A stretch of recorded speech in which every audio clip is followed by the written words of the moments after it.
ఈ తోమా గారి చరిత్ర, భారతదేశానికి సువార్తను మోసుకొని వచ్చిన ఏకైక అపోస్తలుడు. కేరళ ప్రాంతానికి వచ్చారు, మెడ్రాస్ ప్రాంతానికి వచ్చారు. కొంతమంది భక్తులు మాట్లాడతారు, నెల్లూరు గడ్డలో కూడా అడుగు పెట్టారట వారు. నిజమే, తోమా గర్భంలో కూడా ఇద్దరున్నారు. విశ్వాస వీరుడు ఉన్నాడు, అవిశ్వాసపు పిశాసి ఉంది. ఇక్కడ తోమా ఏమన్నాడు, మీరంత తేలిగ్గా నమ్మితే నమ్మేరేమో కానీ నేను పొరపాటు నమ్మను. ఒకవేళ నేను నమ్మాల్సి వస్తే ఆయన గాయాలలో వేలు పెట్టి నేను కన్ఫర్మ్ చేసుకుంటే గాని నమ్మనే దేవుడు తృణీకరించాడు. అలాంటి అపనమ్మకస్తుడి గుండెల్లో కూడా నమ్మకత్వాన్ని పుట్టించడానికి తోమాను వెతుక్కుంటూ దేవుడు అక్కడికి వచ్చాడు. రావటంతో ప్రభు అన్నారు, సమాధానం కలుగును గాక అని తోమాను పిలిచాడు. తోమా, నా చేతుల్లో గాయాలు కనపడుతున్నాయిగా, గాయాల్లో వేలు పెట్టు, ప్రక్కలో వేలు పెట్టు ఈ చెప్తా ఉంటే అప్పుడు తోమా గారు ఏమన్నారు తెలుసా, నా ప్రభువా, నా దేవా, యేసుక్రీస్తు వారి దైవత్వం.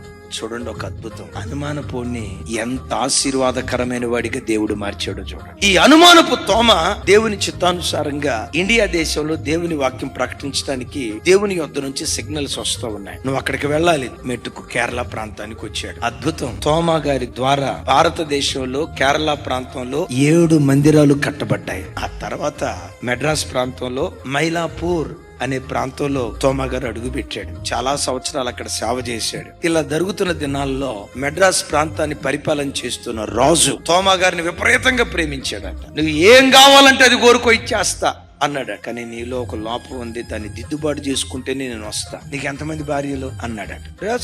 రాజు నేను, నువ్వు రాజు అయి ఉండొచ్చు, బూజు అయి ఉండొచ్చు, బహుభార్య తత్వం కలిగి ఉంటే రేపు చచ్చిపోయిన తర్వాత నువ్వు నరకానికే పోతావు అని వాక్యం చెప్పాడు. నన్ను నరకానికి పోతావు అని అంటావా అని కొంతమంది బ్రాహ్మణోత్తములను ఉసిగొల్పాడట. వీళ్ళు ఉసిగొల్పిన దాన్ని బట్టి వాళ్ళు ఈటలు తీసుకొని ఆయన ప్రార్థన చేస్తుండగా, ఆయన దేవుని సన్నిధిలో మోకాళ్ళుని రోధిస్తూ ఉంటుండగా ఆ బండ సందులో నుంచి ఈటలతో పొడిచి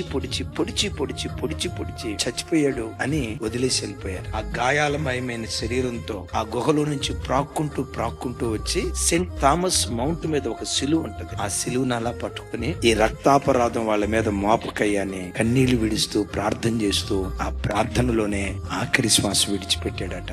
నేనంట, ఆ దైవజనుని రక్తపు చుక్కల్లో నుండే ఈరోజు కోట్ల కొలది క్రైస్తవులు పుట్టుకొచ్చారు. ఈ దేవుడు ఎంత గొప్ప దేవుడు. అనుమానపు తోమాను ఆశీర్వాదకరమైన అపోస్తలుడిగా మార్చాడు. నువ్వెంత చెడ్డదానివైనా, నువ్వెంత భ్రష్టుడివైనా నా దేవుని చేతిలో పడు అద్భుతమైన వ్యక్తిగా దేవుడు నేను మారుస్తాడు. నా దేవుడు వాడుకోని వ్యక్తి, నా దేవునికి ఉపయోగపడని వ్యక్తి సృష్టిలో ఏదీ లేదు. నా దేవుని చేతిలో పడితే ఒక అనుమానపు వ్యక్తిని ఆశీర్వాదకరపు అపోస్తలుడిగా దేవుడు మార్చాడు. అట్టి కృప దేవుడు మనందరి జీవితాల్లో జరిగించును గాక.